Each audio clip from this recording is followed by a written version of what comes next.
الحمد لله نحمده ونستعينه ونستغفره ونؤمن به ونتوكل عليه ونعوذ بالله من شرور أنفسنا ومن سيئات أعمالنا من يهده الله فلا مضل له ومن يضلله فلا هادي له ونشهد أن لا إله إلا الله وحده لا شريك له ونشهد أن سيدنا ومولانا محمدا عبده ورسوله صلى الله عليه وعلى آله وأصحابه وبارك وسلم تسليما كثيرا أما بعد فأعوذ بالله من الشيطان الرجيم بسم الله الرحمن الرحيم إن الذين كفروا وماتوا وهم كفار فلن يقبل من أحدهم ملء الأرض ذهبا ولو افتدى به أولئك لهم عذاب أليم وما لهم من ناصرين. میرے محترم دوستوں اور بزرگوں، مضمون تو یہ چل رہا تھا توحید اور شرک، اس سے متعلق گزشتہ جمعہ ایک سوال اٹھایا تھا اور وہ سوال انتہائی اہم ہے، اس کا جواب بھی اہم ہے. وہ سوال یہ تھا کہ دنیا میں بہت سے کافر ہیں، غیر مسلم ہیں، مشرک ہیں، اچھے اچھے کام کرتے ہیں، لوگوں کو کھانا کھلاتے ہیں، کپڑا پہناتے ہیں، ہسپتال بناتے ہیں، دوائیاں ایجاد کی ہے، بجلی ایجاد کی ہے، روڈ بناتے ہیں، بہت سے کام کرتے ہیں جو آج دنیا سے چلے گئے، لیکن ان کے وہ کام باقی ہیں، لوگ ان سے فائدہ اٹھا رہے ہیں، نفع اٹھا رہے ہیں. تو وہ لوگ جو ایمان نہیں لائے اور انہوں نے اس طرح کے نیک کام کیے، کیا وہ جنت میں نہیں جائیں گے؟ ایک اہم سوال ہے.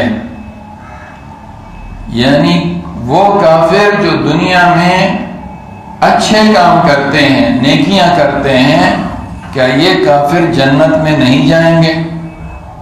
ایک جواب تو یہ ہے کہ مرنے سے پہلے توبہ کر لے، توبہ کا دروازہ کھلا ہوا ہے، ایمان لے آئے، توبہ کر لے، انشاءاللہ ضرور جنت میں جائیں. میں نے تو گزشتہ جمعہ بھی کہا تھا کہ جنت کسی کے باپ کی جاگیر تھوڑی ہے کہ خاص قسم کے لوگ جائیں گے. یہ بھی توبہ کر لے جب تک زندہ ہے. لیکن اگر ان کی موت کفر پر آ گئی، شرک پر آ گئی اور اسی حال میں دنیا سے چلے گئے، تو اس کا جواب یہ ہے اب یہ کبھی بھی جنت میں نہیں جائیں گے، جنت میں نہیں جائیں گے. ہمارے ہاں کچھ پروفیسر، کچھ ڈاکٹر میڈیا، سوشل میڈیا پر بڑا زور لگاتے ہیں اور یہ بات بڑے زور و شور کے ساتھ کہ کافی ایسے لوگ جنت میں جائیں گے. کس نے کہا ہے؟ ان الذين آمنوا والذين هادوا والنصارى والصابئين من آمن بالله واليوم الآخر وعمل صالحا فلهم أجرهم عند ربهم ولا خوف عليهم ولا هم يحزنون. سورہ بقرہ کی آیت ان کو ملی ہوئی ہے، یہ پڑھتے ہیں اور ان کو جنت میں بھیجتے ہیں. مسلمان، یہودی، عیسائی، صابئی، ان میں سے جو بھی اللہ پر، آخرت پر ایمان رکھتا ہے، اچھے اچھے کام کرتا ہے، ان کے لیے اجر ہے، کوئی خوف نہیں ہے، کوئی غم نہیں ہے، سب جنت میں جائیں گے. ایک آیت پڑھتے ہیں، سارا قرآن چھوڑتے ہیں. قرآن میں کہیں اجمال ہوتا ہے، پھر اسی کی تفسیر ہوتی ہے دوسری جگہ. اب اس آیت میں اتنا ہے کہ بس ایمان لائے، اچھے اچھے کام کیے، آخرت پر ایمان رکھا، جنت میں جائیں گے. کہتے ہیں رسولوں کا ذکر ہی نہیں. کس نے کہا ہے کہ آپ کے نبی پر ایمان لائیں گے تو جنت میں جائیں گے؟ یہ دوسری آیتوں میں ہے. قرآن کی آیات کو آپس میں ٹکراؤ مت، اس میں اختلافات پیدا مت کرو. یہاں تو مختلف قوموں کو بیان کر رہے ہیں، یہاں کس کس پیغمبر کا نام لیں گے؟ یہود کا ذکر ہے، نصارہ کا ذکر ہے، صابئین کا ذکر ہے، کس پیغمبر کا نام لیں گے؟ جب ایمان باللہ کا لفظ آ گیا تو ایمان باللہ میں ایمان بالرسول خود بخود آ گیا. جب ایک آدمی کہتے ہیں میں اللہ پر ایمان لایا، تو اللہ پر ایمان لانے کا کیا مطلب ہے؟ اللہ کی جو باتیں ہیں میں نے سب مان لی ہیں. اللہ کی باتوں میں ایک بات یہ ہے میں نے تمام رسولوں پر ایمان لایا. وَمَن يَكْفُرْ بِاللَّهِ وَمَلَائِكَتِهِ وَكُتُبِهِ وَرُسُلِهِ وَالْيَوْمِ الْآخِرِ فَقَدْ ضَلَّ ضَلَالًا بَعِيدًا. سورہ نساء 5واں سپارہ ہے. جو اللہ کا انکار کرے گا اور اس کے فرشتوں کا انکار کرے گا، اس کے رسولوں کا انکار کرے گا، اس کی کتابوں کا انکار کرے گا، گمراہی میں دور گیا ہوا ہے، وہ گمراہی میں دور ہے. والذین آمنوا وعملوا الصالحات وآمنوا بما نزل على محمد وهو الحق من ربهم كفر عنهم سیئاتهم. جو لوگ ایمان لائے، عمل صالح کیے، اور جو ہم نے محمد صلی اللہ علیہ وسلم پر نازل کیا ہے، جو کچھ اس پر بھی ایمان لائے اور وہ اللہ کی طرف سے حق ہے، اللہ ان کے سارے گناہ معاف کر دے. یہ سورہ محمد ہے. سورہ محمد کی دوسری آیت ہے 26ویں سپارے میں. ایک آیت پڑھتے ہیں اور اس سے لوگوں کو دھوکہ دیتے اور پھر کیا کہتے ہیں کہ یہ مولوی اس موضوع کو اٹھاتے کیوں ہیں؟ آخر ان کو تکلیف کیا ہے کہ یہ اس بات کے پیچھے پڑے ہوئے کہ جو کفر پر مر گیا وہ جنت میں نہیں جائے گا. تم جنت کے ٹھیکیدار ہو، چھوڑو، اللہ کی مرضی ہے، ہو سکتا ہے اللہ جنت میں بھیجے. یہ موضوع اس لیے اٹھایا جا رہا ہے تاکہ وہ دھوکے میں نہ پڑے رہیں، جیسے تم نے ان کو دھوکے میں ڈالا ہوا ہے. اس لیے کہ تم ان کا وظیفہ کھاتے ہو اور اللہ کا شکر ہے ہم ان کا وظیفہ نہیں لیتے. تم ان کے پاس سے پڑھ کر آئے، تم نے وہاں قسمیں کھائی ہے، تم نے کہا ہے آمنت بالانگریز، آمنت بالیہود. تم یہ کہہ کر آئے وہاں پر. ہم نے آمنت باللہ، آمنت بالرسول کہا ہوا ہے. ہم تو وہی بات کہیں گے جو اللہ اور اس کے رسول نے کہی. انہوں نے جو تمہیں سکھایا ہے تم وہی باتیں کرتے رہو، تمہیں بھی اپنا حشر معلوم ہو جائے. تم نے ان کو دھوکے میں رکھا ہو، تم ان کو رسول اللہ صلی اللہ علیہ وسلم کی طرف ایمان لانے کی طرف آنے نہیں دے رہے ہو. اس شریعت کو تسلیم، تم نے کہا بس ٹھیک ہو، تم اپنے آپ، ہماری کتاب میں لکھا ہے، یعنی قرآن میں لکھا ہے، تم ٹھیک ہو اپنی جگہ پر، اچھے کام کر رہے ہو، اللہ کو مانتے ہو، آخرت کو مانتے ہو، بس جنت میں جاؤ. ہم اس لیے یہ باتیں کر رہے ہیں کل قیامت کے روز اللہ کے سامنے ہماری پکڑ نہ ہو اور ان تک یہ بات پہنچ جائے. دھوکے میں مت رہو. جب تک محمد صلی اللہ علیہ وسلم پر ایمان نہیں لاؤ گے، جب تک قرآن کی تصدیق نہیں کرو گے، تم مسلمان ہو ہی نہیں سکتے ہو. مسلمان ہو ہی نہیں سکتے ہو. اور جب تک مسلمان نہیں ہوگے جنت میں نہیں جا سکتے. اور یہ کیا چیزیں ہیں؟ رسول اللہ صلی اللہ علیہ وسلم اپنی بیٹی کو مخاطب کر رہے ہیں، یا فاطمہ بنت محمد لا اغنی عنک من اللہ شیئا. اے فاطمہ، محمد کی بیٹی، ایمان کام آئے گا، عمل صالح کام آئے گا. اگر بالفرض ایمان نہ ہوا، میں قیامت کے روز تیرے کچھ بھی کام نہیں آؤں گا. پھر اپنی پھوپھی کو، صفیہ کو مخاطب کر کے کہتے ہیں، یا صفیہ تو عمت محمد، اے صفیہ، محمد کی پھوپھی، کچھ کر لے آخرت کے لیے. لا اغنی عنک من اللہ شیئا، میں اللہ کے یہاں تیرا کچھ کام نہیں آؤں گا. جو بغیر ایمان کے جائے گا کوئی چیز اس کے کام نہیں آئے گی، کوئی چیز اس کے کام نہیں آئے گی. اس لیے لوگوں کو دھوکے میں مت رکھو.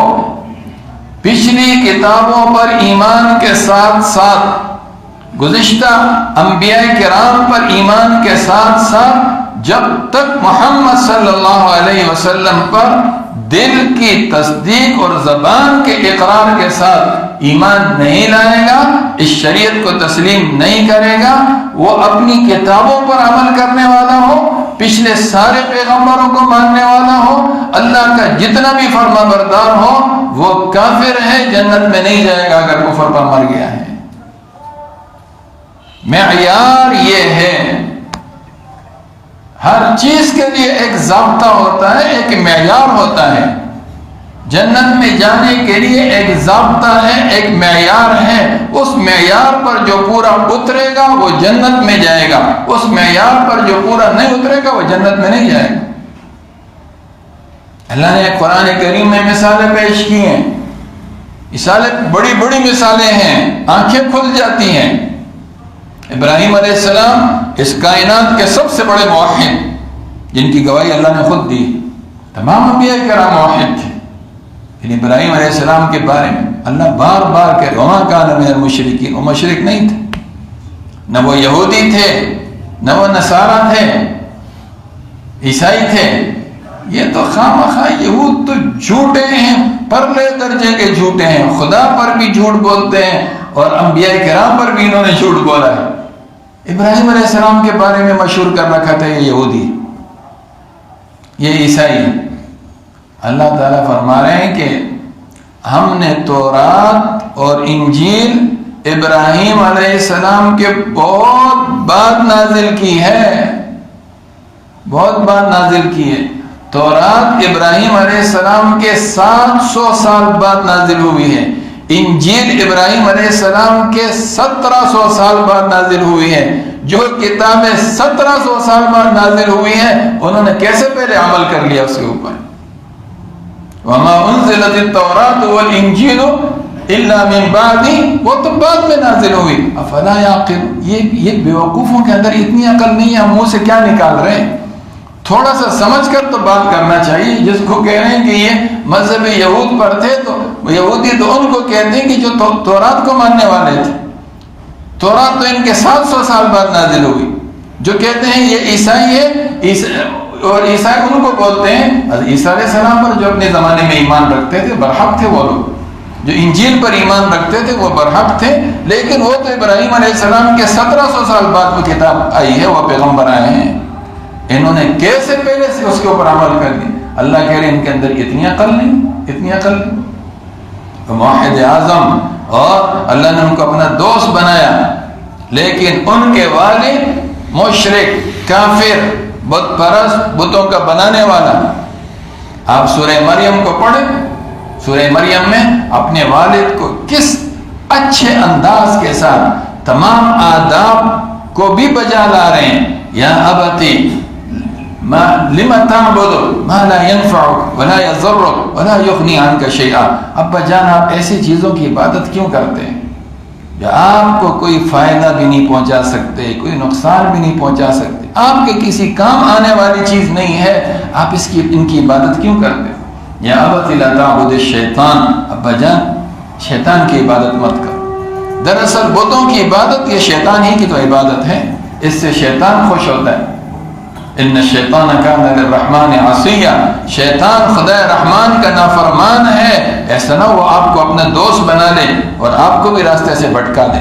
یا اباتی کہہ کر ابا جان آپ ایسا نہ کریں، ابا جان آپ ایسا نہ کریں۔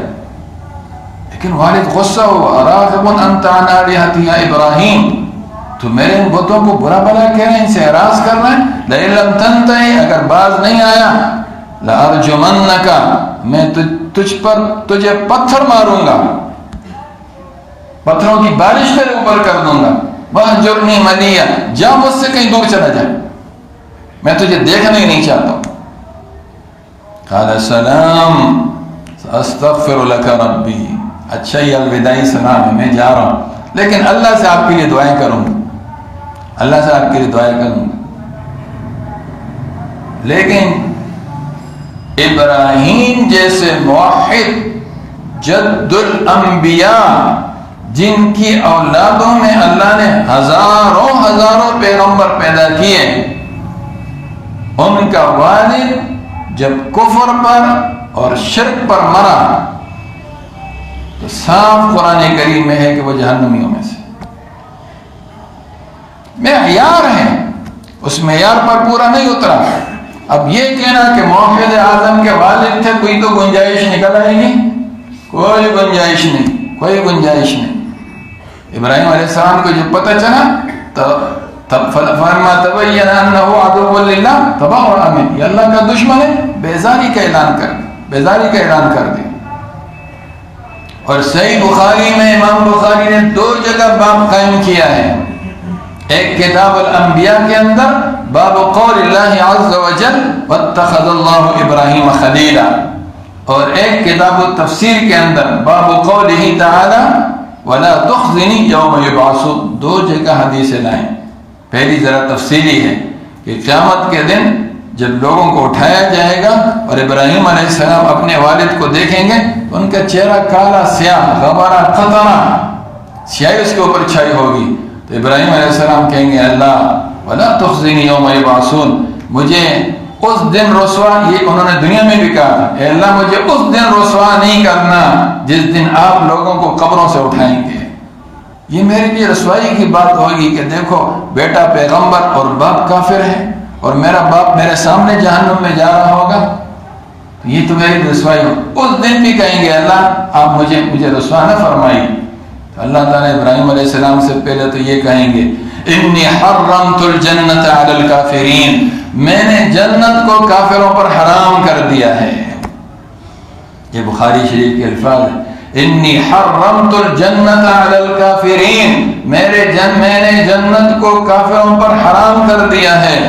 اور پھر رسول اللہ صلی اللہ علیہ وسلم فرماتے ہیں اللہ ابراہیم کے والد کو ان کی شکل کو مسخ کر کے ان کو ایک بجو بنا دیں گے. بجو، بڑے بڑے بالوں والا بجو، اور جو گندگیوں میں لتھڑا ہوا ہوگا، نجاستوں میں لت پت ایک بجو ہوگا، اور فرشتے ان کو ٹانگوں سے پکڑ کر جہنم میں پھینک دیں گے.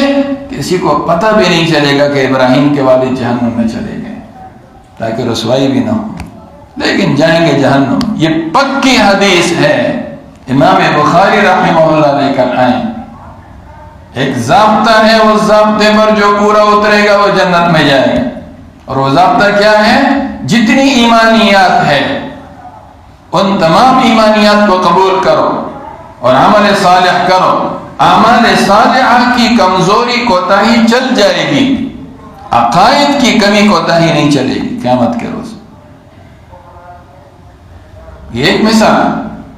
سورہ تحریم جو 28ویں سپارے کی آخری صورت ہے، آخری رکوع ہے، آخری آیتیں ہیں. اللہ نے 4 عورتوں کی مثالیں پیش کی، 4 عورتوں کی. وَضَرَبَ اللَّهُ مَثَلًا لِلَّذِينَ كَفَرُوا امْرَأَةَ نُوحٍ وَامْرَأَةَ لُوطٍ. ایک نوح علیہ السلام کی بیوی کی اور دوسری لوط علیہ السلام کی بیوی کی. شوہر اعلیٰ درجے کے پیغمبر، نوح علیہ السلام کا اعلیٰ درجے کے. اللہ قرآن میں ان کی تعریف کر رہے ہیں اِنَّهُ كَانَ عَبْدًا شَكُورًا، میرا شکر گزار بندہ تھا. نوح میرا شکر گزار بندہ تھا. وَلُوطًا آتَيْنَاهُ حُكْمًا وَعِلْمًا، لوط علیہ السلام کو ہم نے حکمت بھی دی، علم بھی عطا فرمایا. اونچے درجے کے پیغمبر ہے، جلیل القدر پیغمبر ہے. لیکن وہ نوح علیہ السلام کے بارے میں لوگوں سے کہا کرتی تھی میرا شوہر پاگل ہے، اس کی باتیں نہیں ماننا، یہ دیوانہ ہے. اسی طرح کی کچھ باتیں لوط علیہ السلام کی بیویاں کرتی. دونوں ایمان نہیں لائی. پیغمبر کی بیویاں کافرہ تو ہو سکتی ہے، بدکارہ نہیں ہو سکتی. یہ دونوں کافرہ تھیں، اور قرآن کہہ رہا ہے کہ فَلَمْ يُغْنِيَا عَنْهُمَا مِنَ اللَّهِ شَيْئًا، یہ دونوں پیغمبر ان کے کچھ کام نہیں آئے.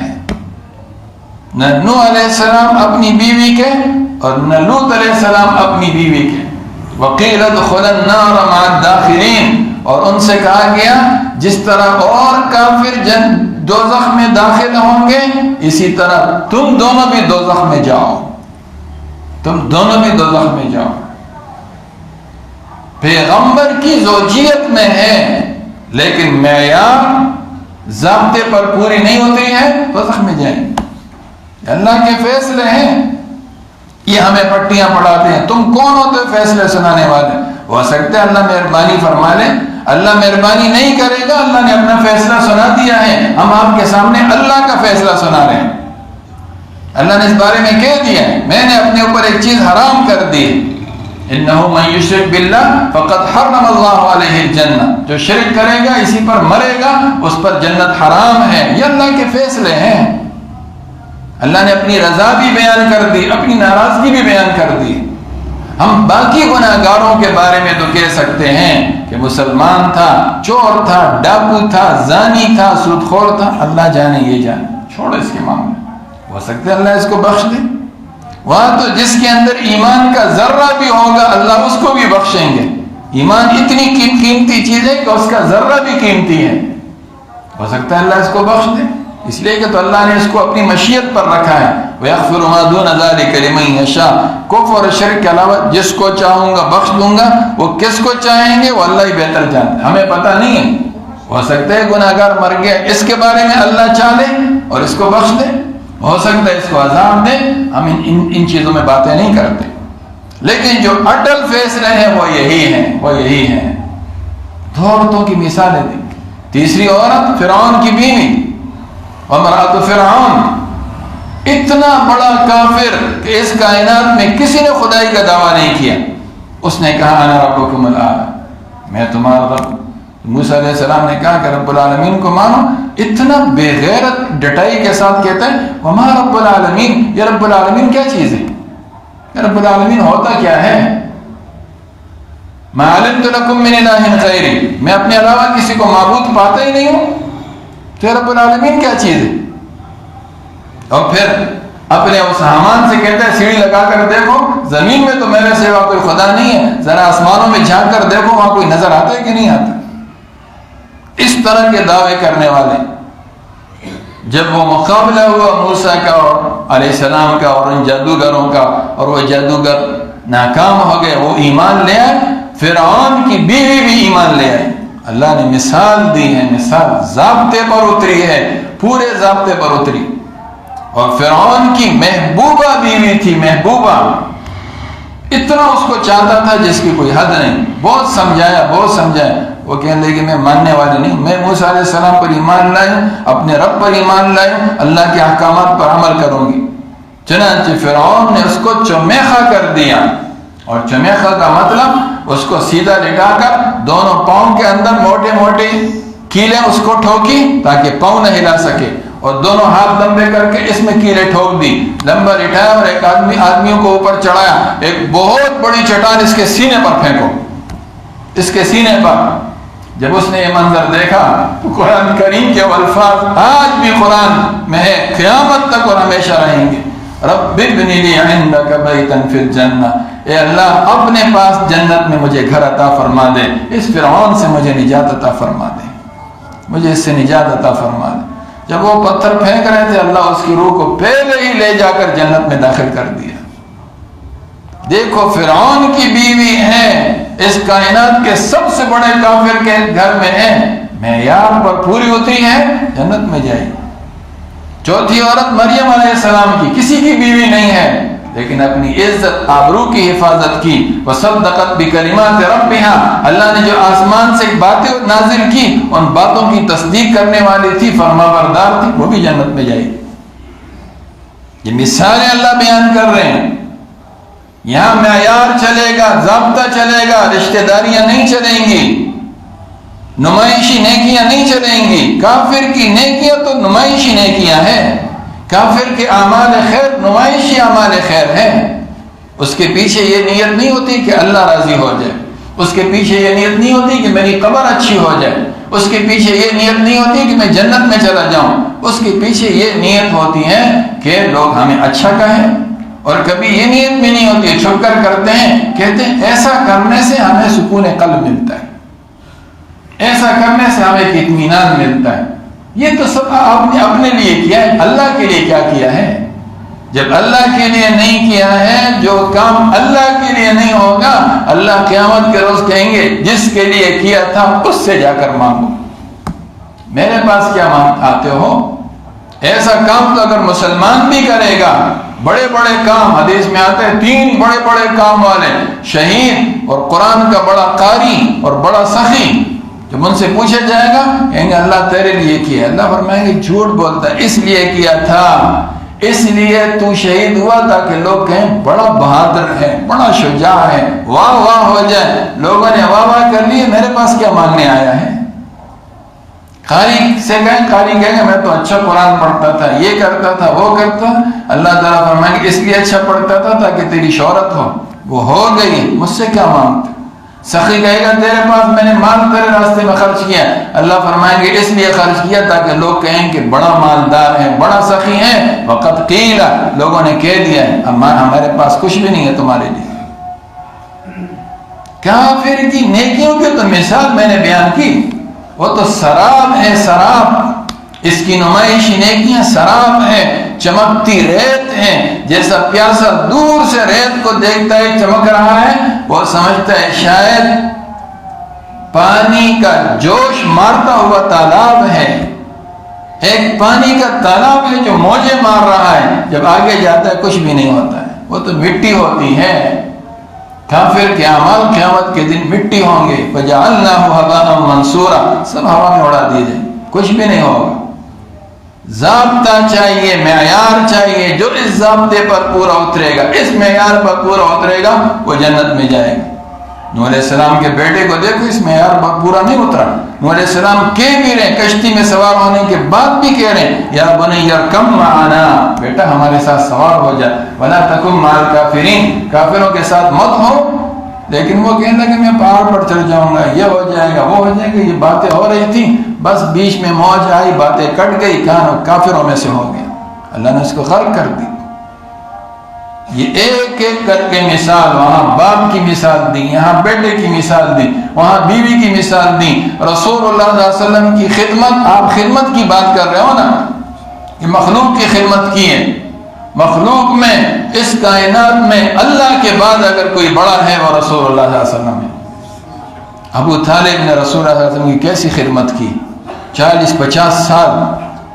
عبد المطلب نے وفات سے پہلے وصیت کی کہ اس کو اپنے بیٹے کی طرح پالنا۔ واقعی ابو طالب نے رسول اللہ صلی اللہ علیہ وسلم کی کفالت اور پرورش کا حق ادا کر دیا، اور باقاعدہ آپ کی طرف سے دفاع کرتے تھے، اور فرماتے تھے بھتیجے اپنا کام کر، ان کافروں سے میں نمٹتا رہوں گا، اپنے کام کے ساتھ لگے رہوں گا۔ وہ آ کر آپ کے چچا کے پاس آ کر کہتے بھی تھے کہ آپ اپنے اس بھتیجوں کو سمجھائیں یا بیچ میں سے آپ نکل جائیں، پھر ہم جانے اور یہ جانے۔ جب تک ابو طالب تھا کسی کو اتنی ضرورت نہیں تھی کہ رسول اللہ صلی اللہ علیہ وسلم کی ایذا پہنچے۔ وہ ایک دن وہ بڑے بڑے لوگ آئے، آپ نے حضور صلی اللہ علیہ وسلم کو بھی بلا لیا، کہا بھتیجے یہ آئے ہیں، اب میں بوڑھا ہو گیا ہوں اور ذرا کچھ نرمی کا معاملہ کرو۔ تو رسول اللہ صلی اللہ علیہ وسلم نے فرمایا کہ چچا جان اگر یہ میرے ایک ہاتھ میں چاند اور دوسرے ہاتھ پر سورج بھی لا کر رکھ دیں گے تب بھی میں اپنے کام سے باز نہیں آؤں، میں تو جو اللہ کی طرف سے پیغام پہنچاتا رہوں گا۔ جب انہوں نے بھی استقامت دیکھی، فرمایا بھتیجے اپنا کام کرتے رہو، ان سے میں نمٹ لوں گا، ان سے میں نمٹ لوں گا۔ اتنی خدمت، اور آخر میں جب بیمار ہوئے، موت کا وقت آیا، رسول اللہ صلی اللہ علیہ وسلم بے قرار ہیں، میرا یہ چاچا بغیر ایمان کے نہ چلا جائے، اور آ کر ان سے کہہ رہے چچا جان ایمان لے آئیے۔ یہ صحیح بخاری کی روایت ہے، صحیح بخاری شریف میں دکھا سکتا ہوں آپ کو، آپ ایمان لے آئے۔ ساتھ میں ابو جہل تھا اور یہ دوسرے، کہنے لگے ابو طالب تو مسلمان ہوگا، باپ دادا کا دین چھوڑے گا؟ عرب تھے، کچھ غیرت تو ہوتی تھی۔ کہنے لگے نہیں میں اپنا دین نہیں چھوڑنا چاہتا۔ بخاری کے الفاظ ہیں فَأَبَا أَن يَقُولَ لَا إِلَهَ إِلَّا اللَّهُ، اس نے لا الہ الا اللہ سے انکار کر دیا، میں نہیں کہہ سکتا۔ آپ نے کہا بھی ایک دفعہ مجھے چپکے سے میرے سامنے کہہ دو، کل اللہ کے سامنے کچھ تو کہہ سکوں گا، کچھ تو اللہ کے سامنے کہہ سکوں گا، لیکن اس نے انکار کیا، اسی حالت پر مر گیا۔ آپ کو بڑا غم تھا، یہ صدمہ تو ہمیں بھی ہے، کاش وہ مسلمان ہو جائے، اتنی خدمت کی۔ لیکن قرآن کریم کی آیت نازل ہوئی إِنَّكَ لَا تَهْدِي مَنْ أَحْبَبْتَ وَلَكِنَّ اللَّهَ يَهْدِي مَنْ يَشَاءُ، آپ جس کو چاہتے ہیں ہدایت نہیں دے سکتے ہیں، اللہ جس کو چاہتا ہے ہدایت دیتا ہے۔ ایمان اللہ نے اپنے پاس رکھا ہے، اس لیے میں بار بار کہتا ہوں اپنے ایمان پر شکر ادا کر۔ اتنا بڑا آدمی اور ایک پیغمبر کی، وہ پیغمبر جو افضل الانبیاء، افضل الرسل، امام الانبیاء، سید الرسل ہے، ان کی خدمت کی ہے۔ یہ کہ آپ کہتے ہیں اس انگریز نے فلاں کو کھانا کھلایا، اس نے ہسپتال بنائے، اس کی کیا خدمت ہوگی؟ خدمات تو ابو طالب کی دیکھو، لیکن وہ ایمان پر نہیں مرا۔ اس لیے رسول اللہ صلی اللہ علیہ وسلم سے حضرت چچا نے، آپ کے چچا نے، حضرت عباس نے پوچھا، اللہ کے رسول اتنی خدمت کی ہے آپ کی طرف سے اتنا دفاع کیا ہے، یہ خدمت آخرت میں کچھ کام آئے گی؟ آپ صلی اللہ علیہ وسلم نے فرمایا ہاں، اتنا ہوگا کہ ابو طالب کو دوزخ میں ٹخنوں تک اس کو دوزخ میں ڈالا جائے گا، ٹخنوں تک، اور وہ آگ اتنی تیز ہوگی کہ اس کی وجہ سے ابو طالب کا دماغ ایسا کھول رہا ہوگا جیسے ہانڈیا کی آواز ہوتی ہے، اور یہ دوزخ کا آخری عذاب ہے، اس کے بعد پھر آخری عذاب نہیں ہے۔ اور وہ یہ سمجھ رہا ہوگا کہ شاید مجھ سے بڑا عذاب کسی کے اوپر بھی نہیں ہے، مجھ سے بڑا عذاب کسی کے اوپر بھی نہیں ہو رہا ہے، لیکن جائے گا تو جہنم ہی۔ بس جہنم کا جو کم عذاب ہے ٹخنوں تک آگ میں ہوگا، ٹخنوں تک آگ میں ہوگا۔ تصور تو کرو، کسی دنیا کے اس آگ کے انگارے پر ایک منٹ کے لیے کھڑے ہو سکتے ہو؟ جس آگ پر کئی مرتبہ، ایک کم 70 مرتبہ اس آگ پر آخرت میں پانی ڈالا گیا، جب یہ ختم ہونے لگی، بجھنے لگی، تب دنیا میں ہمارے فائدے کے لیے اس کو بھیجا ہے۔ اس سے ہمارے کچھ فوائد منسلک، ہم کھانا پکاتے ہیں، دیگر چیزیں ہماری ان سے منسلک ہے۔ جب یہ بالکل یہ آگ مرنے لگی، ختم ہونے لگی، تب اس کو دنیا میں بھیجا ہے۔ اس کے باوجود اس کے ایک انگارے پر ہم کھڑے نہیں ہو سکتے ہیں۔ وہ آگ جو اس سے 70 گنا تیز ہوگی، اور وہ ٹخنوں تک آدمی جل رہا ہوگا، اور دماغ ہانڈیا کی طرح کھول رہا ہوگا، اور وہ یہ سمجھ رہا ہوگا مجھ سے بڑا کوئی عذاب میں نہیں۔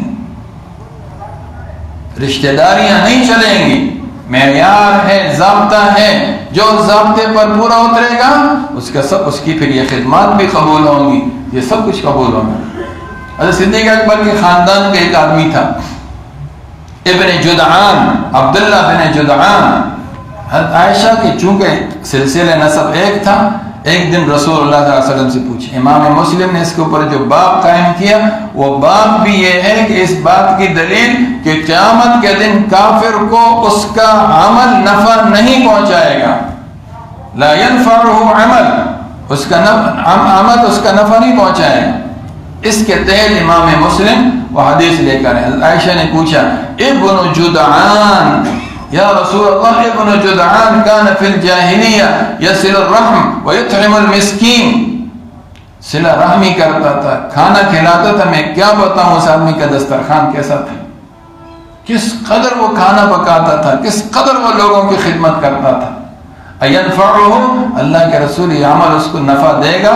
فرمایا لا ینفع، کوئی عمل، یہ عمل اس کو فائدہ نہیں دے گا، اس لیے کہ اس نے کبھی زندگی میں یہ نہیں کہا رب اغفر لی خطیئتی یوم الدین، اے اللہ قیامت کے دن مجھے معاف کر دینا، مجھے بخش دینا، میری مغفرت کر دینا، یعنی اس نے کبھی عقیدے کا اظہار نہیں کیا۔ اس لیے جتنے اس کے اعمال ہیں، یہ سارے اعمال اس کو قیامت میں نفع نہیں پہنچائیں گے، دنیا ہی کے اندر اس کے نفع پہنچائیں گے۔ اور میرے بھائی یہ جو باتیں میں کر رہا ہوں، یہ تو قرآن اور حدیث کی باتیں ہیں، اور یہ پاگل قرآن حدیث نہیں سمجھتے، ان کے لیے لوجیکل باتیں ہونی چاہیے۔ ان کی جب عقل پہ جا کے پتھر کی طرح بات لگتی ہے نا، پھر کہتے ہیں ہاں ابھی میرے دماغ میں یہ بات آ گئی۔ کچھ باتیں ایسی ہیں جو عقلی اعتبار سے بھی میں آپ کو سمجھاؤں گا، کافر جنت میں نہیں جائیں گے۔ یہ تو قرآن اور حدیث کی الحمدللہ ہم قرآن کو مانتے ہیں، حدیث کو مانتے ہیں، ہم مسلمان ہیں، ہم مانتے ہیں، لیکن یہ اس طرح کے لوگ جو قرآن اور حدیث کو نہیں مانتے، ان کے لیے کیا باتیں ہیں؟ ان کے لیے بھی کچھ باتیں ہیں، انشاءاللہ آئندہ جو مارس کریں۔ اللہ یہ باتیں سمجھنے کی، عمل کرنے کی توفیق نصیب کرے۔